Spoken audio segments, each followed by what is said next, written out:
4장 16절 17절 전반부 함께 보도록 하겠습니다. 내가 아버지께 구하겠으니 그가 또 다른 보혜사를 너희에게 주사 영원토록 너희와 함께 있게 하리니 그는 진리의 영이라. 아멘. 어제는 우리가 다른 보혜사라는 이 칭호의 기초에서 성령이 누구신가를 들었습니다. 결론은 성령은 하나님이시다 그랬습니다. 다른, 같은 신성, 같은 유이다. 우리가 일반적으로 말하는 같은 종류, 같은 본질이지만 구별되는 또 다른 윗결을 가진 하나님이다 그랬습니다. 조심해야 될 건 성령은 어떤 영적인 능력이나 느낌, 기운 이렇게 보면은 절대 안 된다 그랬습니다. 자, 오늘은 이 말씀에 더하여 성령께서 누구신가를 그분의 또 다른 이름, 칭호를 통해서 듣도록 하겠습니다.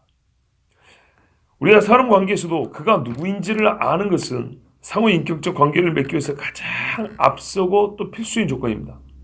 이름부터 시작해서 성별, 취미, 출신 지역 또는 우리 예수 믿는 사람 같으면 예수를 믿는 사람이냐 안 믿는 사람이냐 이렇게 보죠. 그리고 인격적인 관계를 맺고자 한다면 누군가를 아는 것은 그 과정 안에서 가장 필수적인 과정 그 자체입니다. 또 누군지를 아는 것은 듣다 보면 무슨 일을 하는 사람인가 알게 되듯이 성령의 이름을 가지고 성령을 부르는 칭호 있죠. 이 칭호를 듣다 보면 성령께서 하시는 일도 자연스럽게 알게 됩니다. 바로 이것을 알려주시려고 성령께서 성경을 기록하셨으니까 우리가 성령이 누군지 오늘 한 시간 더 듣도록 하겠습니다. 우리 16절에 보면 보혜사라 그랬습니다. 어제는 다른이라는 말씀에 주목해서 하나님이라 그랬고요. 보혜사라 그랬는데 보혜사라는 뜻이 무엇이냐? 이 본래 헬라어로는 파라클레토스라 그럽니다. 근데 이 파라가 뭐냐 하면 옆에서 따라가며 이런 뜻입니다.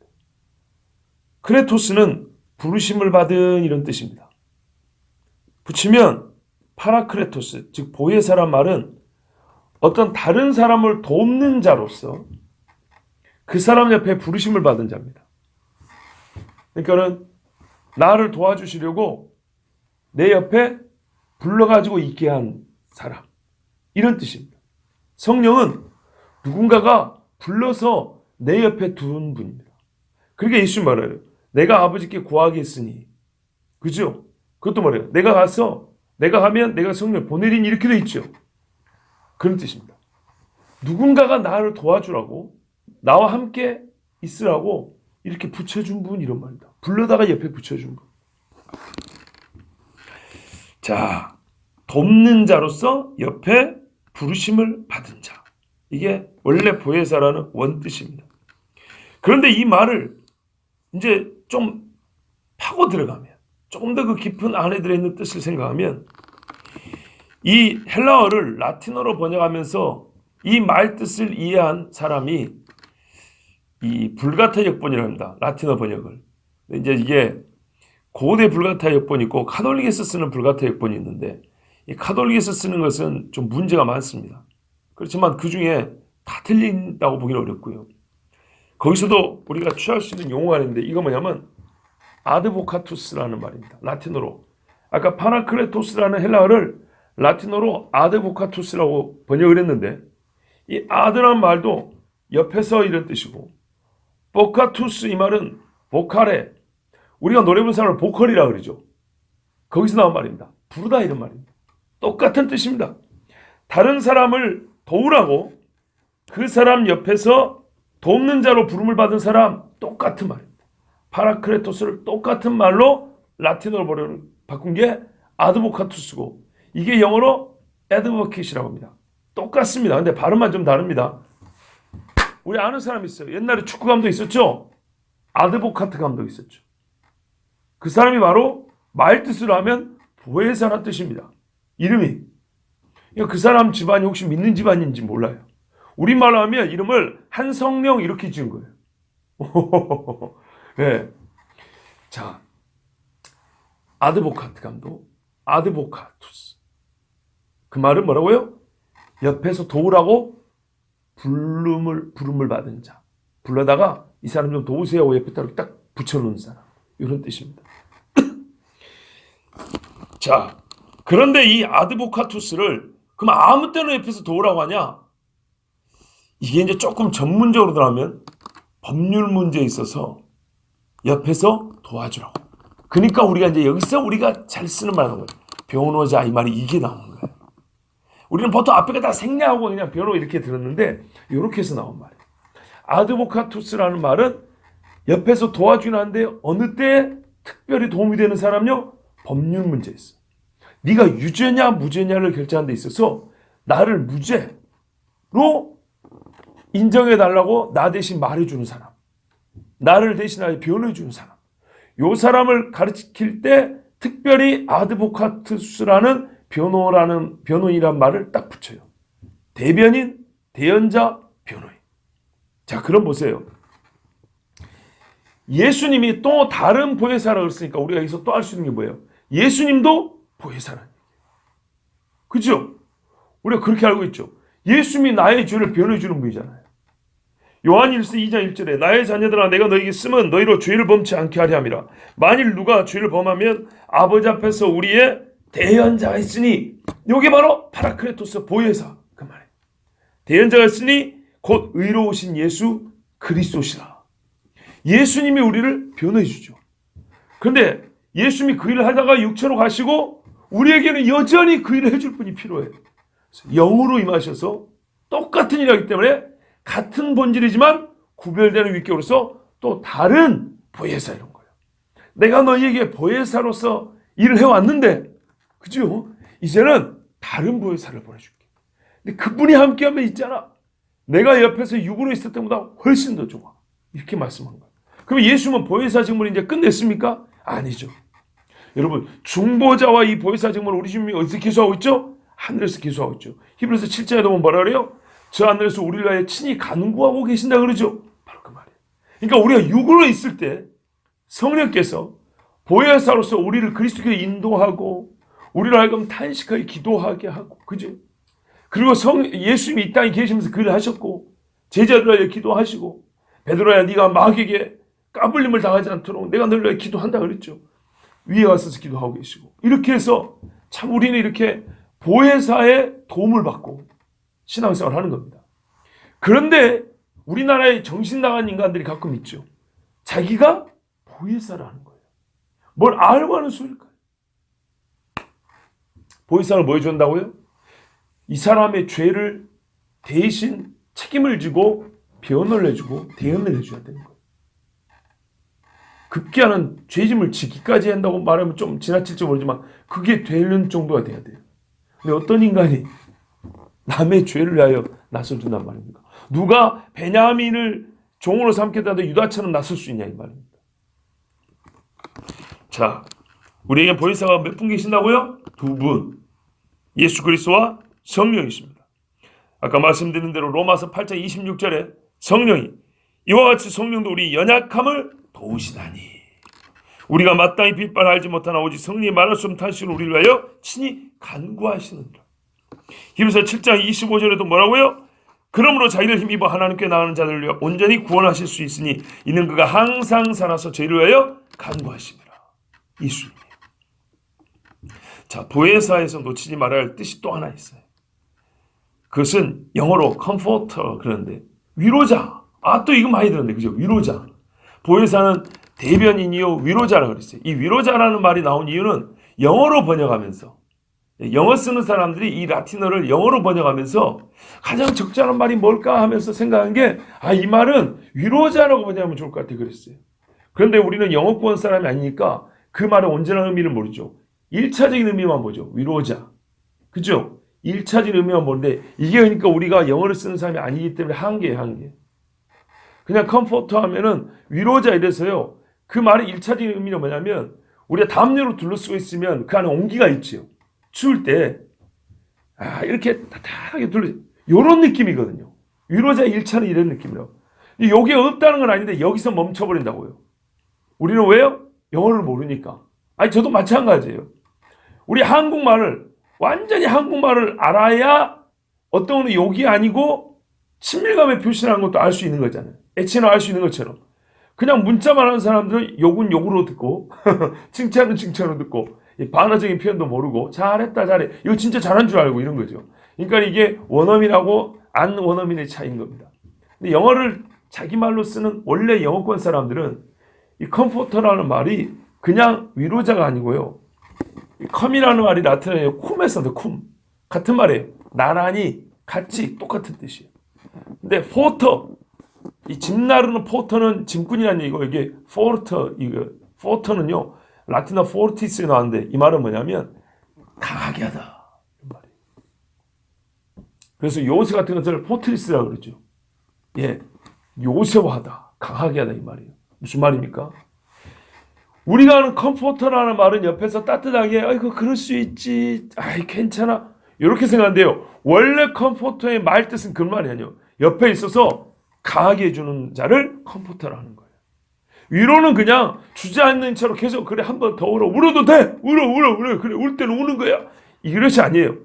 우는 자가 울음을 그치고 일어날 수 있게 하는 게 원래 컴포터예요. 강하게 하다, 요새화하다, 자기를 강화시키게 하다. 성령이 있으면 어떻게 해요? 성령이 함께하면 사람이 강해지는 거예요. 모질어진다는 얘기가 아니에요. 마음이 냉담해진다는 게 아니에요. 사랑도 더 강하게 사랑하는 거예요. 다른 사람을 위하여 헌신하고 더 강하게 헌신하게 만드는 거예요. 봉사도 더 강하게 하는 거예요. 그래서 말해요. 누구가 봉사를 하면 성령의 공급하시는 힘으로 하는 것 같이 하라 이렇게 말하는 거예요. 그래서 반하우스라는 목사는 이렇게 말했어요. 이 보혜사는 무슨 말이냐? 그는 진리를 위해서 꼿꼿이 서도록 등을 받쳐주며 우리 허리 아플 때 이따 복대 같은 거 하죠. 허리 되는 거 있죠. 꼿꼿이 등을 받쳐주며 비록 소수의 편에 서더라도 예수에게는 항상 수가 적어요. 그러더라도 바른 편을 택하게 하도록 붙잡아주는 지주이다. 그랬어요. 보혜사는 비열하고 악한 것 앞에서 굳게 서도록 힘을 주시는 분이다 이렇게 했어요. 이게 보혜사라는 뜻이에요. 그래서 실제로 예수 믿으면 어떻게 해요? 막 굽신거리면서 세상 일이 살다가도 아니야 그거는 틀렸어 이렇게 말하는 거예요. 베드로 보세요. 성령이 임하니까 계집종 앞에서도 벌벌 떨던 사람이 수많은 이스라엘 사람 유대인들 앞에서 말하래요. 매를 맞으나 어쩌나 가서 외쳐버리잖아요. 뭐라고 외칩니까? 너희들이 하나님이 보내신 구주 메시아를 너희 손으로 못 박아주겠다. 플러스 너희 손으로 끝난 게 아니라 이방인에 넘겨서 세상에 이방인의 손으로 못 박아주겠다. 그런데 그를 하나님이 다시 살리사 주와 그리스도가 되게 하셨느니라. 여러분 이건 성령이 함께 하시는 위로의 표본입니다. 아시겠습니까? 네? 그냥 울고 있으라는 게 아닙니다. 피곤한 소가 연약한 무릎을 일으켜준다며 일으켜주는 분이 성령이라고 일으켜주는 분이 다리에 힘을 짱짱하게 채워주는 분이 성령이란 말입니다. 자, 베드로의 설교에서 우리는 성령께서 하시는 일의 본질을 깨달았어요. 자, 우리 헬라어 라틴어만 다 기억 못해도 괜찮아요. 보혜사, 또 하나 뭐예요? 대언자, 그 다음에 위로자. 그리고 그 말의 뜻을 우리가 더 알게 됐어요. 우리의 일반적인 그 언어 생활하고는 본래 뜻은 조금 더 다르다. 그러니까 좀 더 깊다. 이렇게 생각하면 성령이 누구시며 그가 하시는 일이 무엇인지 분명히 알 수 있어요. 자, 오늘 17절 전반부에 하나 더 말씀해 줍니다. 진리의 영 이랬어요. 성령을 말하래요? 보혜사라고 부르고 진리의 영이라고 불러요. 베드로의 설교를 보세요. 아까는 베드로가 허리를 꼿꼿이 펴고 다리에 힘을 주고 목을 그러니까 입을 담대히 열어서 외치는 걸 봤어요. 근데 이번엔 내용을 보시라고. 베드로의 증거 내용은 다 예수 그리스도입니다. 예수는 그리스도라. 그래서 어떻게 하라고요? 믿어라. 안 믿고 그를 죽였던 죄를 회개하라 했습니다. 이게 성령께서 하시는 일입니다. 우리를 돕는다는데 어떻게 돕는다고요? 우리로 하여금 그리스도의 증인 되도록 돕는 분입니다. 우리 입술에 할 말도 주고. 마태복음에 뭐라니까? 너희가 원수 앞에 끌어갈 때 무슨 말 할까? 염려하지 말라. 말하는 이는 네가 아니요 네 안에 계신 성령이시라. 그때 내 할 말을 네 입에 담아주신다. 이렇게 말씀하셨어요. 자, 삼위 하나님은 동일한 신성과 동등한 신격을 가지고 계시지만 경륜적 차원에서 이 경륜을 어떻게 말하면 이 세상에 나타나 보이시는 하나님의 역사의 차원, 이런 말입니다. 그러니까 하나님 내부적인 게 아니라 우리에게 보여주는 차원에서 우리가 딱 보면 성부가 하신 일과 성자하는 일과 성령이 하신 일이 완전히 분리되어 있지는 않아요. 그런데 어떤 고유한 영역이 조금 더 강조되어 있는 게 있어요. 예를 들면 창조는 성부가 도돌하시고 주권적으로 하시고, 우리를 위하여 구속하시는 일은 성자가 하시고, 우리를 믿게 하고 신앙으로 살게 하는 이 일은 누가요? 성령이 하시고. 그죠? 믿은 후에 삶을 살게 하는 이 모든 것. 그래서 사도신경에도 어떻게 해요? 성령을 믿사오며 그 다음부터 이어지는 말은 전부 다 성령과 함께 가능한 일들입니다. 교회와, 그죠? 우리가 성령을 믿사오며 성도와 서로 교통하는 것, 교회로서 하나 모여가지고 우리가 교회 공동체로서 신앙인으로서 살아가는 이 모든 일, 뒤에 부분, 주님 다시 오시면 기다리는 이 모든 신앙인의 삶은 성령으로 말미암아 이렇게 되는 겁니다. 자, 그래서 경륜적 차원에서 보면 각 삼위 하나님의 하시는 일의 강조점과 고유한 영역이 이렇게 눈에 보인다는 것을 우리가 인정해야 합니다. 성령은 진리의 영으로서 진리를 계시합니다. 곧 하나님의 감추어진 비밀인 그리스도 예수를 증거하시는 분이라는 의미에서 진리의 영이라는 겁니다. 내가 곧 진리요 그랬죠. 성령은 진리인 예수님을 증언합니다. 우리 요한복음 15장 26절을 보면 내가 아버지께로서 너에게 보낼 보혜사 곧 아버지께로서 나오시는 진리의 성령이 오실 때 그가 나를 증거하실 것이요. 성령이 하시는 일은요, 예수님을 증거한다 그랬습니다. 그런데 어떻게 증거할까요? 예수님이 하신 말씀 그거 갖고, 기록된 말씀 갖고 또 증거합니다. 16장 12절 14절에 보시면 내가 아직은 너에게 이를 것이 많으나 지금은 너희가 감당치 못하리라. 이를 것이 많은데 지금은 아니라는 거예요. 근데 일러주기로 원래 하나님이 작정하신 내용이기 때문에 반드시 일러는 줍니다. 언제요? 나중에. 지금이 아니라 나중에. 그러면 그 나중은 누가요? 성령. 그래서 이렇게 말씀하죠. 그러하나 진리의 성령이 오시면 이때부터 예수님이 다 가르쳐주지 못했던 부분이 가르쳐지는 거예요. 그래서 말씀드렸죠. 복음서의 예수님의 말씀을 듣고 그걸 토대로 해서 서신서에 보면 더하여진 내용들이 많다고. 예를 들면 주님이 마태복음 24장에 주님 다시 오실 때 일에 대해서 말씀하셨는데 보다 더 세부사항은 사도들이 쓴 기록에 보면 잘 나와 있죠. 왜 그럴까요? 사도들이 상상력을 보탰나요? 아니죠. 예수님 이 말씀대로 성령이 와서 말씀해 준 겁니다. 왜? 제자들이 지금 예수님 죽는다는 이야기만 해도 못 받아들여요. 몰라요. 그런데 부활하고 나서 성령이 내리시면 어떻게 해요? 그들이 받아들일 수 있어요. 그리고 이것까지 증거해야 될 내용이 원래 포함되어야 됩니까? 왜 그랬습니까? 예수님이 처음에 결론을 말씀해 주셨잖아요. 부활한 후에. 너희가 내 이름으로 땅끝까지 죄사함을 얻게 하는 회개를 전해야 되고. 그죠? 이 모든 일에 증인을 하면서 너희가 제자 삼을 하면서 이걸 다 얘기했는데 이 일을 감당하려면은 제자들이 알고 있는 내용은 지금 이 정도 갖고는 부족합니다. 자, 예수님 말씀 보세요. 그러하나 진리의 성령이 오시면 바로 이때입니다. 타이밍은 이때입니다. 그가 너희를 모든 진리 가운데로 인도하시니. 그죠? 모든 진리 가운데로. 어떻게 해요? 첫 번째, 그가 자의로 말하지 않고 오직 듣는 것을 말하시며 내가 한 이야기 그거 다시 풀어서 가르쳐주는. 또 장래일을 너희에게 알리시리라. 보세요. 그러니까 사도들이 장래일에 대하여 더 보고 듣게 됐다는 겁니다. 사도 바울 같은 경우는 3천 치기도 하고 사도 요한은 반모섬에서 마지막에 있을 일을 미리 보기도 하고. 자, 이 모든 일에서 최종적으로 어떤 결과가 야기되는가? 그가 내 영광을 나타내리니 내 것을 가지고 너희에게 알리겠습니다. 아멘. 이겁니다. 이 참 중요합니다. 성령께서는요, 그리스도 예수님과 무관하게 역사하는 일이 없습니다. 성령은 자신에 대해 말하지 않습니다. 이게 중요합니다. 성령은 자연스럽게 자기가 존재하는 것을 우리가 알게 하시는데 증거하는 일은 예수를 증거합니다. 보세요. 누군가가 예수를 증거하면 어쨌든 증거자는 있어야 될 거 아니에요. 그런 의미에서 성령은 자기 존재를 나타내지 나를 믿어라는 식으로 그렇게 나타내지 않는다 이 말입니다. 성령은 예수를 증거하면서 성령의 존재를 우리에게 알게 하십니다. 성령이 하나님이라는 걸 알게 하십니다. 그러니까 어떤 사람이 성령 충만하고 은혜를 받았고 은사를 받았다 하지만은 예수를 아는 것과 예수를 믿는 것과 예수를 따르는 것과 무관하게 무슨 성령의 영적 행사를 한다. 그 사람은 무지무지하게 위험한 사람입니다. 주 예수 그리스도의 인격과 사역과 무관한 성령의 역사는 없고 그 외의 것에 강조점을 두면 성령이 행하시는 일이라 말할 수 없습니다. 이건 적그리스도의 행사입니다. 적그리스도의 영이 하는 행사입니다.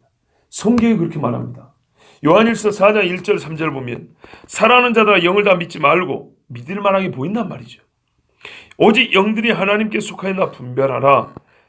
많은 거짓 선지자가 세상에 나왔습니다. 이로써 너희가 하나님의 영을 알지니 곧 예수 그리스도께서 육체로 오신 것을 시인하는 영마다 하나님께 속한 것이 속한 것. 영을 분별하는 거예요. 그러니까 예수께서 육체로 왔다는 걸 시인하게 하는 영이 성령이 하는 일이라 이 말입니다. 예수님이요. 그래서 어떤 사람은 입으로는 그럴 수 있죠. 그래서 성경은 항상 뭐라 그래요? 그게 그 말의 진짜인지 참인지는 성경에 또 기준이 있어요. 성육신을 믿는다는 게 어떤 의미입니까? 전제가 있잖아요. 나는 죄인이고 하나님께서 혈과 육을 입은 자녀를 구속하시려고 대속점으로 혈과 육을 입혀서 자기 아들을 이 땅에 보냈다 이 말입니다. 즉 성육신은 곧 예수님의 대속 죽음을 믿어야 되는 겁니다. 예수를 믿는다 하지만 그걸 도덕선생으로 이 사람은 적그리스도입니다. 대속자입니다. 꼭 기억하세요. 그의 피로 속량함을 받았다. 이 속량에 빠져버린 예수는 아무것도 아닌 겁니다. 부활을 안 믿는다. 이거는 예수가 아닙니다. 그분이 다시 오시다 약속을 안 믿는다. 이거는 어느 종교를 믿는지 족보도 없는 종교입니다. 자, 곧 예수께서 육체로 오신 것을 시인하는 영마다 하나님께 속한 것이요 예수를 시인하지 아니하는 영마다 하나님께 속한 것이 아니니 이것이 곧 적그리스도의 영이니라. 오리라 한 말을 너희가 들었거니와 지금으로서 세상에 있느니라. 적그리스도의 영, 하나님의 아들의 육신을 입고 오신 것을 그와 관계된 즉 성육신과 관계된 모든 일을 부인하는 영은 그때도 있었다는 거예요. 자, 근데 이 영을 예수님께서 어떻게 한다고요? 자, 16절 아직 다시 돌아보면 너희에게 주사 영원토록 너희와 함께 있게 하리라 그랬어요. 이게 제자들은요 정말 놀라 자빠질 말씀입니다.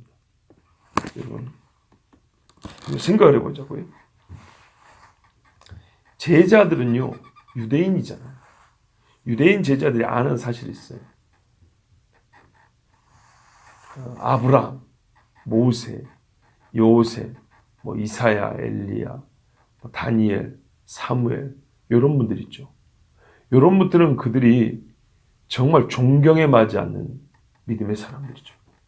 어마어마한 사람들이죠. 말 그대로 어마어마한 사람들. 근데 그들의 사역이 전부 다 성경에 보면 여호와의 영에 감동돼요. 옛날 번역에 성신이 임하여 주의 신에 사로잡 이렇게 돼 있단 말이에요. 지금 예수님의 말씀은 뭐냐면 너희가 모세의 반열에 든다는 얘기가 되는 거예요. 그렇죠. 아니 성경을 기록하고 성전에서 여호와 하나님을 본 이사야와 같이 내가 주의 영을 그렇게 바라볼 수 있고 주의 영의 소리를 들을 수 있단 말인가? 고기 잡던 내가 매국 나라 소리 듣고 세리장이었던 내가 모세처럼 애굽의 바로 앞에 와서 말씀을 외칠 수 있다. 감히 내가 이 말주변 넘는 이 촌부가 이사야와 다니엘이 경험한 그 하늘에 속한 비밀을 안다. 에스겔이 보고 스가랴가 보았던 그 천상의 사건 하나님의 보좌를 내가 눈으로 볼 수 있다. 지금 우리 꼴이 지금 이 모양인데 이게 솔직히 당시로 믿어지지도 않을 뿐더러 이 말 자체가요 제자들이 들은 좀 과장하면 복 중에 최고의 복인 거예요. 네가 모세처럼 되는 거야. 네가 이사야처럼 경험할 수 있는 거야. 네가 다니엘처럼 예언할 수 있는 거야. 감당할 수 있겠어? 이거는 너무 커서 거짓말하지 마세요 할 정도로 유대인 남자 입장에서는 엄청나게 큰 선물. 보혜사가 그걸 해준다는 거예요. 보혜사. 실제로 보세요. 모세처럼 외친 자가 베드로 아닙니까? 바울 아닙니까? 에스겔과 다니엘처럼 본 자가 사도 요한 아닙니까? 맞죠? 이렇게 되는 거거든요. 네. 이사야 말씀 갖고 읽는 사람에게 이사야에게 내렸던 영이 임하여서 세례주고 말씀을 풀어 가르쳤던 사람, 이사야의 글을 이사야가 가르치지 누가 가르치겠어요? 근데 이사야의 글을 빌립 집사는 그가 하나님의 같은 영을 봐서 가르치고 에티오피아 네이시에게 세례 준 거 아닙니까? 이야, 그럼 이 약속을 누구에게 주신 거죠? 우리에게, 나에게 똑같이 주신 거예요. 문제는 우리가요, 이렇게도 안 믿는 게 문제예요. 안 믿는 게. 여러분, 성령이 임하면 사람이 거듭난다 그랬습니다. 제일 어려운 게 불신에서 신으로 바뀐 거라 그러지 않았습니까? 이게 거듭남입니다. 거듭난 이후는 훨씬 쉽습니다. 우리가 생각해도 그렇잖아요. 왜 사람이 바뀌었는데 그럼. 그런데 이 바뀐 이후에 있을 일에 대해서 우리가 잘 압니다. 문제는 믿음이 없는 겁니다. 왜 안 믿습니까? 믿음이 없으면 믿음을 달라고 기도하고 또 주여 나는 믿습니다라고 고백을 해야 됩니다. 당장 달라진 게 없는데요. 그때 믿는다고 고백하는 겁니다. 그때. 그런데 여러분 생각해 보십시오. 달라진 게 없습니까? 정말 달라진 게 없습니까? 죄송합니다. 이렇게 또 지목을 해서 죄송한데 우리 전현진 집사님 딱 1년 전하고 지금하고 본인 자신을 생각할 때 달라진 게 없습니까? 있지요. 작습니까? 아니 진짜 농담이 아니고 제가 진지하게 여쭤보는 거예요. 크지요? 작년에 아프셔가지고 이 근처 병원에 누워 계셨던 거 기억하시죠? 작년 봄에. 아직 1년이 채 안 됐지만 그때하고 지금하고 생각해봐도 많이 달라지셨죠. 보이잖아요. 보입니다. 그럼 여러분 기도 안 하셨습니까? 우리는 서로가 서로에게 기도의 응답이고 증거입니다. 믿음의 증거입니다. 제 개인적인 이건 어떤 의미에서 간증도 되는데 목회자에게 목회 간증이라고 할까요? 2015년 봄에 우리 하봉우 선교사님이 우리 교회 오셔가지고 정말 오랜만에 한국 들어오셨다가 설교도 하시고 가셨어요. 근데 그날 설교 내용에 좀 이상한 게 있었어요. 여러분도 약간 느꼈다 그랬어요. 교인들한테 물으니까 그렇다 하더라고요. 저는 신학을 공부한 사람이기 때문에 말 하나하나 들어오면 이 말의 출처가 어딘지 대충 짚힌단 말이에요. 그 뭐냐면 신학적 족보가 보인단 말이에요. 그래서 교육자실에서 1시간 넘게 대화를 했어요. 대화가 아니라 어떤 의미에서는 제가 확인하는 작업을 했어요. 솔직히 조금 의심스럽긴 했어요. 여전히 표현이 좀 불안한 그런 표현들을 쓰셨어요. 그렇지만 그것으로 다 판단할 수 없기 때문에 저 역시도 가시는 길에 서로 축복하고 선물도 드리고 했어요. 그런데 하나님께서 말이죠. 그 이후로 그 선배님이잖아요. 한참 선배님이죠. 카톡이 이렇게 돼가지고 저한테 가끔 기도 제목도 보내주시고 그랬어요. 그러면서 사역하면서 그 내용들을 이렇게 보니까 그 예전보다 물론 직접 뵈면 더 좋겠지만 마음에 평안도 오고 또 영혼들을 위해서 사역하시는 그 모습에 감동도 되고 그러더라고요. 그렇게 이제 벌써 몇 해가 지났죠. 근데 작년 후반부터 기도를 하게 하셨어요. 우리가 여러 성교사님 삥 둘러다 기도하지만 하봉수 성교사님 유독 마음이 이렇게 좀 짠한 마음도 생기면서 뭔가 이렇게 좀 돕고 싶은 마음도 있고 그 칠레가 가는 데만 한 40시간 걸리는데 가보고 싶은 마음도 막 생기고 진짜 막 가보고 싶은 마음도 생기고 뭔가 막 도와주고 싶은 마음도 있고 그래서 우리 같이 기도도 좀 하고 그랬지 않습니까? 이게 하나님의 감동인가 동역자에 대한 그런 사랑과 감동이라 그렇게 생각이 들었어요. 그래서 우리가 더 기도하게 됐고요. 최근에는 교회 세운다는 말을 듣고 정말로 어떻게 해서든 돕고 싶은 마음이 생겼어요. 선교 헌금도 좀 모으고 싶고 보낼 방법도 좀 찾아야겠다. 지금 그리고 구상 중입니다. 구상 중인데 우리가 생각을 하면서 뭐 해야 되죠? 기도해야 되죠. 기도죠. 혼자 하는 게 아니고 교회 가는 거기 때문에 뜻을 모으는 데 시간이 필요하고 적정한 지혜로운 방법을 찾는 데 시간이 필요하고 하여튼 그렇게 또 같이 뭐 해야 돼요? 하나님의 도우심을 구하니까 기도해야 되고 그래서 막 우리가 최근에 이제 막 기도했지 않습니까? 그런데요, 어제 어떤 한 가정에서 칠레 교회 건축을 위해서 목적 헌금을 했어요. 기도 응답이 이렇게 빠를 수가. 적지 않은 금액이었어요. 목적 헌금은 뭔지 아시죠? 목적한 그 분 혹은 그 대상 기관에 바로 집행하는 겁니다. 그래서 우리 교회에서 보통 교우들끼리 목적하면 그날 오후에 바로 이렇게 전달하죠. 나는 말이죠, 얼마나 그 헌금한 분들께 금액이 문제가 아니고요, 이 뭡니까? 하나님의 교회를 세우는 이 일에 뜻을 모아주는 그 모습 자체가 얼마나 감동이 됐는지 너무너무 기뻤어요. 감사하고 하나님의 교회를 향한 사랑과 교회 건축을 향한 그 열정이 너무 감사했고, 우리 교회에 이런 사람이 있다는 것, 그리고 이 작은 종이 몇 번 외치지 않았어요. 형편 몇 번 말하고 기도 한 2번밖에 안 했어요. 그런데도 그 가정에는 이게 작은 금액이 아니에요. 너무너무 기뻤어요. 이게 성령이 하시는 일이 아니면 누가 이런 일을 합니까? 우리가 사랑이 없으면 1푼도 아까운 거예요. 누가 이런 일을 구사하게 하고, 누가 이런 일을 행하게 하고, 누가 이런 일을 보고 기뻐하게 하냐 이 말이에요. 나한테 뭘 사준 게 아니에요. 저 2억 마일리 떨어져 있는 그 교회 건물 어떻게 짓는지도 몰라요. 거기 가는 데만 이틀 걸린다니까요. 오고 가는데 4일 걸리는데요, 거기가. 그런데 세상에 그 몇 번 소식 듣고 기도했다고, 나는 진짜 하나님이 우리를 사랑한다는 게 나는 이걸로 증거를 돼. 이런 마음을 갖게 하는 건 성령이 아니면 못 갖는 거예요. 내가 신앙생활 어릴 때부터 만 30년을 넘게 했는데, 아니 뭐 엄마 뱃속부터 하면 40년 넘게 예수를 믿었는데, 이게 그렇게 쉽게 되는 문제가 아니에요. 맞아요. 나는 우리 교회를 하나님이 사용하신다는 것이 확인이 돼서 너무 감사했고, 야, 이런 일이야말로 내가 너와 함께한다. 그러니까는 우리 교회를 지금 막 이렇게 새로 건축한다. 이것이 내가 너와 함께한다. 나는 거기까지 안 가도 괜찮아. 요런 것만 봐도. 우리 사이에서 누가 참 서로 간에 사랑하는 표만 이렇게 나타나고 기도만 한 번 막 더 하는 이런 것만 나타나도 저는 어떻게 보인다고요? 성령이 역사하는구나. 야, 진짜 중요한 건 사람이라니까요. 사람. 얼마나 감사하지. 진짜 기쁘고 감사.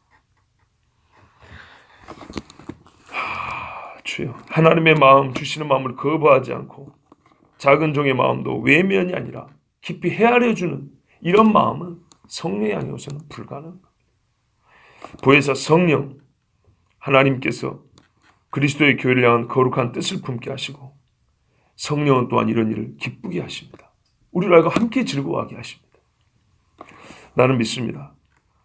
예수님 그리고 또 다른 보혜사인 성령께서 우리와 함께 하시고, 또한 성령의 임재와 역사를 더 사모하는 자들에게 정말 아까 우리 마지막인 것처럼 컴포트, 내가 옆에 있어서 너를 강하게 해주라, 등을 꼿꼿이 서게 해주고 다리를 세워주고, 예?